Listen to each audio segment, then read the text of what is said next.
মোমবাতির প্রতীক যারা দাঁড়িয়েছেন তাদের মধ্যে একটারও দুর্নীতি মামলা নাই।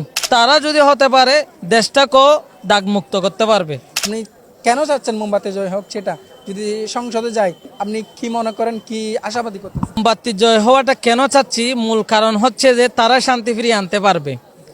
আজ পর্যন্ত মোমবাতির প্রতীক যারা দাঁড়িয়েছেন তাদের মধ্যে একটারও দুর্নীতি মামলা নাই। আপনি একটু চিন্তা করে দেখেন।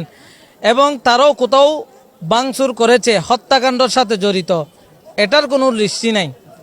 যাদের চরিত্রের মধ্যে কোনো দাগ নাই তারা যদি হতে পারে দেশটাকেও দাগমুক্ত করতে পারবে, দুর্নীতি থেকে মুক্ত করতে পারবে।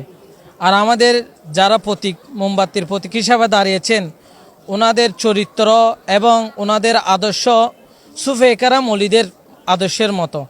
তারা এই রাষ্ট্রকে সুন্দরভাবে সকল ধর্মকে নিরাপত্তা দিয়ে রাষ্ট্র পরিচালনা করতে পারবেন।